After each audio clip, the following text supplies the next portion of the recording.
A home owning musing, point-to-point evaluations to assess changes to a newly purchased home. House for video title anyway, something like that. Today's Monday, 15 June 2026 AD, and here I, Tanis, She/Hers of Seattle, talk through a home owning musing, point-to-point evaluations to assess changes to a newly purchased house. So point-to-point evaluations here means taking the house at my/our time of purchase and evaluating it in relation to two, what it was when the owners we bought it from bought it. So essentially we buy a house and there are owners when we buy a house, and essentially when they bought it, the owners we bought it from, that's the evaluation. So when we purchased it to when they bought it, those are the point-to-point evaluations. Okay, so it's like if there's something there or missing, it's going to be evaluated to what was missing or there from before. So a third point would then be what we want the functionality of the estate to be in a settled state. So like, right, it's removing any judgment we might have on the state of the house, particular design elements of the house, and how they've changed. It's kind of like canceling out the past owners, and like where our tastes don't align, as such that they're effectively neutralized. So it like we don't think poorly of them or their choices or stuff like that. Just be like, all right, we don't necessarily agree with this change from the people before them or the people before us, but that's not, it's our house. Right? So like, there's that reality. So what do we want it to be, right? Instead of like focusing on those who came before us being like, and unlike where there might be like, we don't like it. Yeah.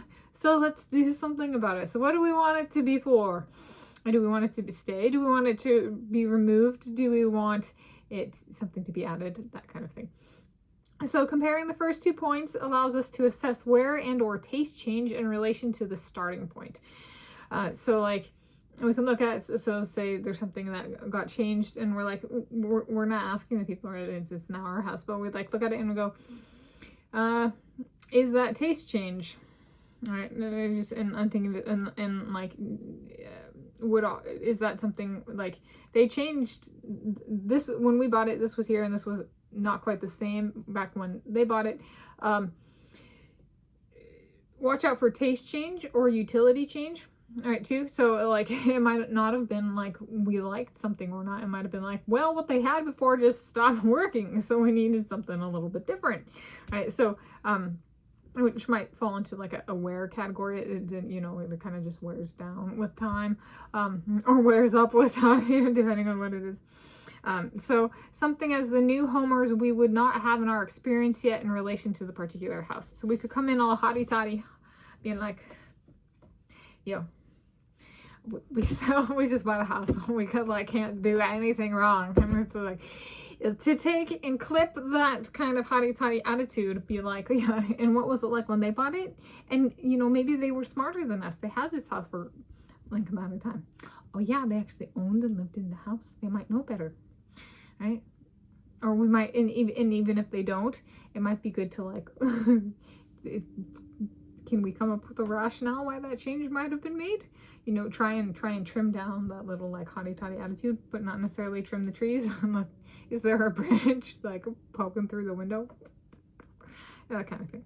So, which gets me to, we will always be open to tree lover protesters on the sidewalk outside our Chicory Corner house, my Josh and I.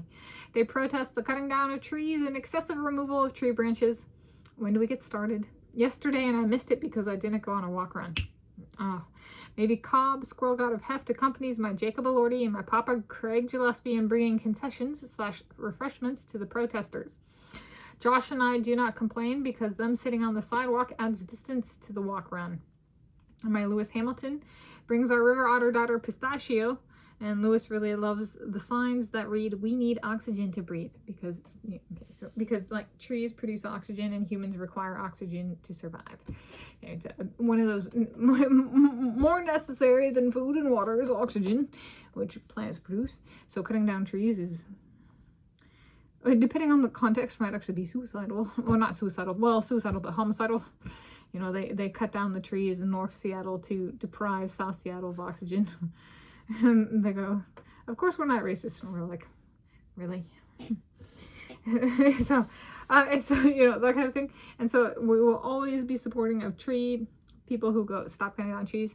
All right, that's one of those. We like our oxygen, and especially as somebody with asthma, I'm like, I kind of like err on the like, well, you know, a tree or two too many is better for me and my asthma than a tree or two too few. There's a different two. A tree or two, TWO, two, TOO, few, too few. Meanwhile, some of you are getting distracted by the imagery of my Jacob Elordi and Cobb the Gray Squirrel. That's right, my 6'5" hunky man perhaps brings an 11-ounce squirrel to say hello if you're out there sitting on the sidewalk. Being like, I love trees. And the squirrel goes, oh, we love you. Oh, my Jacob Elordi's like, this is a cool place. You are cool people. You are a cool person. Where's Tanis? Tanis couldn't make it right now. I've chained her to the bed. Wuthering Heights style 2026 film. That wasn't in the book? What? Anyway, that's a homeowning musing, point-to-point evaluations to assess changes to a newly purchased house.